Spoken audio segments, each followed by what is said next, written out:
to it that we can't move forward, and it makes no sense. And again, it makes sense. What you just brought up was the fact that you would be okay with authority coming into citizens' homes doing random checks. No, I didn't say that at all. I said I don't care. They don't.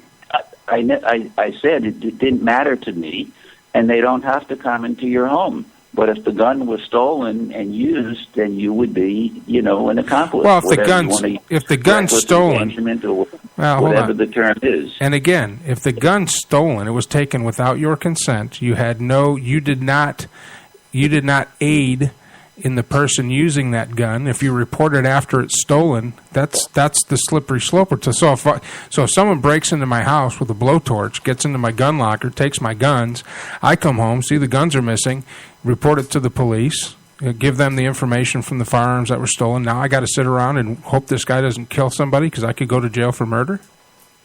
No. In that case, you'd be covered, in my view. But the law is certainly, where I live in all the states I'm familiar with, people do not have to report lost guns or stolen guns. And anytime that requirement is put up as a law, to be passed in the state, there's violent resistance to it. Well, if somebody has their... The story's always the same. The story's always the same. Well, if you stop selling cop killer bullets, what next? And so, But do you see where this is heading? Wait, let me just finish this. What our side is left with is that we can't pass a single sane gun law because of the fear that sane gun law would lead to the guns being taken away by the government, where if the government everyone fears taking the guns away, could take them away tomorrow. They don't need to know who has a gun. So it's no defense to be blocking these sane gun laws, which would make us all safe and which we could all agree upon. Okay, we're going to take a hard break and come back. I'm going to go ahead and open up the phone lines when we come back after the top of the hour. Mr. Fineman, can you stick around? Absolutely. Okay. Absolutely. I'm happy to be here. All righty. So we'll be right back after these messages. I'm Mike Allen. This is the Armed Radio Global Network, and you are on the air. Hi. Now, I know you hear Joe Rocks on their weekly restaurant reviews on Night Talk, 10 p.m. Eastern. And boy, these two like to eat. Right, boys? Well, here's something to review right from your house. Eat24. That's right, eat24.com. With over 25,000 restaurants for you to choose from when you're hungry. Many in your area. So review that, boys. Eat24.com. Click, order, and eat. Eat24.com. Who's the Candy Man? Why, Brian Smiley, of course. Brian Smiley Candy Company. There you'll find aisles and aisles of every candy imaginable. Brian Smiley Candy Company is located at 35 Industrial Parkway in Woburn, Massachusetts. They're open Monday through Friday from 8 to 4:30 p.m. or call them at 781-935-1660. Brian Smiley is the Candy Man.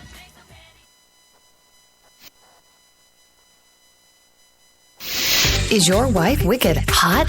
Or is she just cold? Do you just want to take a hot shower? Call Savino Mechanical for all your heating, hot water, and cooling needs. Savino Mechanical has been servicing Greater Boston and Southern New Hampshire for over a quarter century. Quality 24-hour service, reasonable rates, satisfaction guaranteed, licensed and insured. And remember, at Savino Mechanical, we are not comfortable until you are. Call Savino Mechanical today at 1-855-624-4280. That's 1-855-624-4280. Savino Mechanical. Attention World of Tank gamers. Armed and its affiliated divisions are recruiting entire clans and tankers. Armed, the largest and most progressive gaming community on the World of Tanks gaming platform. Now on 3 servers. To join, visit www.armedtanks.net or #NeedAToaster. Toast that, bitches.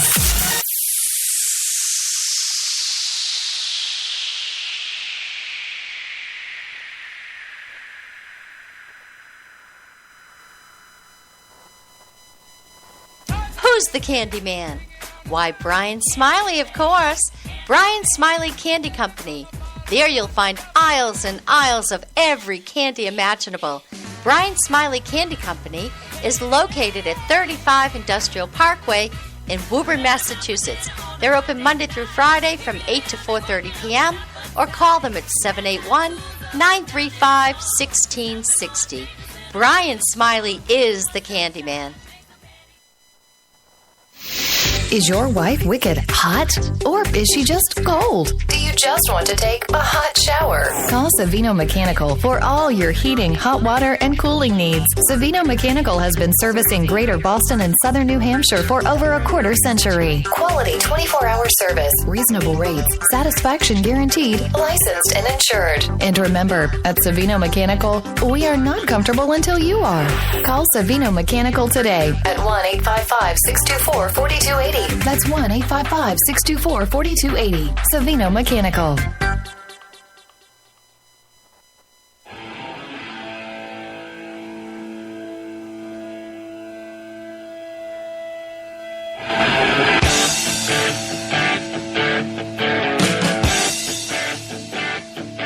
Hi, welcome back to the show. Tonight's broadcast brought to you by Eat24.com. It's like having a food truck in your pants. If you're outside of town, don't know where to go to eat, download the app from iTunes or the Google Play Store, I think, for Google Play. Put it in your phone. Put in the zip code where you want your where you're at, and they'll find a restaurant to bring food to you. That's Eat24.com. Also, Centex Computers of Hutto, responsible for this massive flamethrower I got sitting next to me here in the Armed Radio Global Man Cave, located in Central Texas. Centex Computers, all your computer needs, plus they will fix your iPad and iPhone in case you're too cheap to go buy a nice case and your slippery fingers drop the $600 electronic device that someone decided to engineer to be made out of glass. Take it down to Centex. They'll take care of it. Now, returning back with me on the Ring Central Celebrity Hotline, Mr. Eliot Fineman of the National Gun Victims Action Council. And I want to correct you on something, Mr. Fineman. Okay. There is a federal law that states that if you own a firearm, you must report it when it's stolen within 48 hours to local law enforcement, who will then contact the ATF. Now, if you're a federal firearms dealer and you have any of your inventory stolen, you must also report it as stolen. So if somebody breaks into my home and I have my firearm gets stolen, I, by law, federal law, through the ATF, have to report that as stolen. Now, my question is, why wouldn't you have reported it as stolen? If somebody steals my TV set, I'm calling the cops. If someone comes in and steals my CD collection, I'm calling the cops. So if somebody comes in and steals my gun, why wouldn't you call the cops? Well, maybe you were selling your gun. You know, maybe you get lots of guns and you sell them. That's how they get into into criminal hands. But see, that's against the law. People, and I am not familiar with the federal law you have just mentioned, but I certainly will look it up.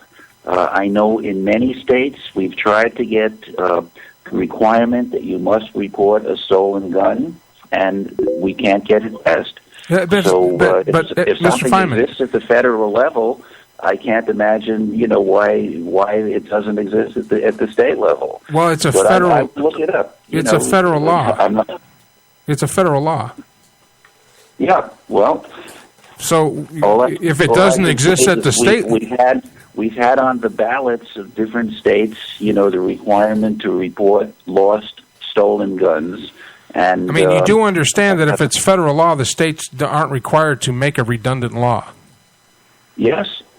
So that's why I'm confused.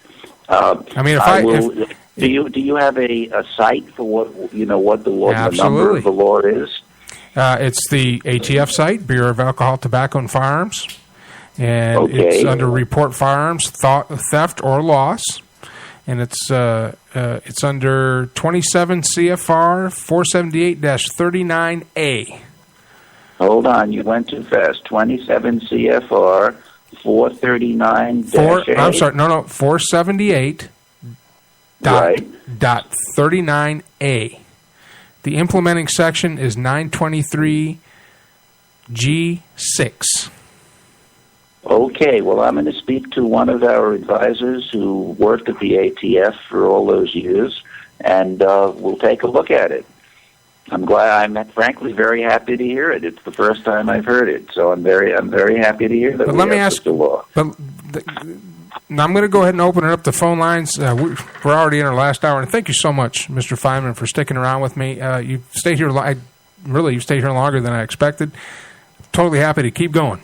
We got all the way to midnight if you can hang. But I'm going to go ahead and open it up. I got a couple of guys biting the chops here in the man cave. We call him Mad Mike and Danger Davis. Those are nicknames. It's Mike and Patrick in the man cave. Plus, we're going to open up the phone lines. If you would like to call in and ask a question, I will preface it by this. Mr. Fineman is my guest, and he will be respected. If you're just going to call up and yell and scream, save the phone. Just don't even call. Just keep yelling and screaming at whatever you're yelling and screaming at. And if you're going to call and yell and scream at me, that's not what this is about. You can call in another day. If you have a legitimate question we'd like to ask either Mr. Fineman or myself, call 1-866-225-5401. And I'm going to go ahead and turn the mic on here, and I'm going to turn you over to Mike and Patrick because they've been sitting over there wanting to ask you some questions themselves. Go ahead. Alrighty, so quick question for you. This is Mike. Go ahead and introduce Mike, yourself. Mad Mike, by the way. The other one over here next to me, actually to my left, is Danger Davis, also known as Patrick here. Say hi, Patrick. Hello. Hi. In reference, I like the nicknames.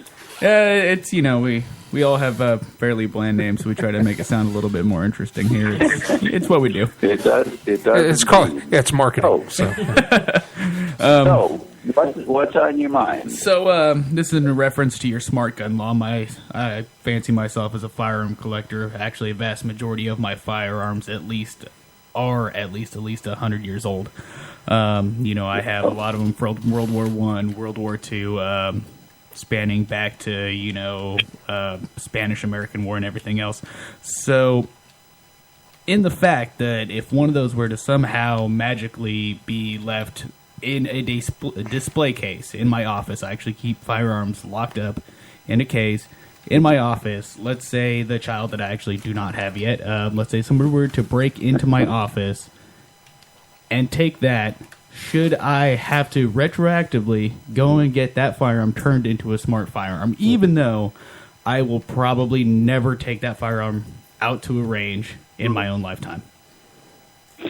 Well, I'm surprised to hear that guns. I remember as you spoke that guns have a tremendous life, 300 years. So when you first said you had one from the Spanish-American War, my first thought was, well, it won't fire. It's just for show. But how can I best answer the question? It would seem as though maybe you could, have the gun so it couldn't be shot by anybody. Maybe there's an adjustment that could be made so that if somebody did take it, it just wouldn't, they couldn't fire it. I don't know enough about guns to know if that's a reasonable response. Well, one of the things that I do if somebody took that gun, I have a friend who also had a lawyer. Their lawyer kept guns in the lawyer's office, and a kid broke into the lawyer's office and took the gun and shot the sister of this friend, shot this pregnant sister and her husband, this 18-year-old, 16-year-old kid at the time. And when they caught him, they said, "Why'd you do this?" He didn't know them at all, and he shot and killed them both, as well as the unborn child. And his answer was, "Well, I wanted to see what it was like to kill somebody." That was it. So now he's doing life, up here in Illinois. But, there's no reason why a gun cannot be secured. And I can't imagine that you need to put on a smart trigger. But again, I don't know. I'm just not smart enough, or familiar enough. But it shouldn't be. Nobody should be able to take your gun and go kill other people. From your example,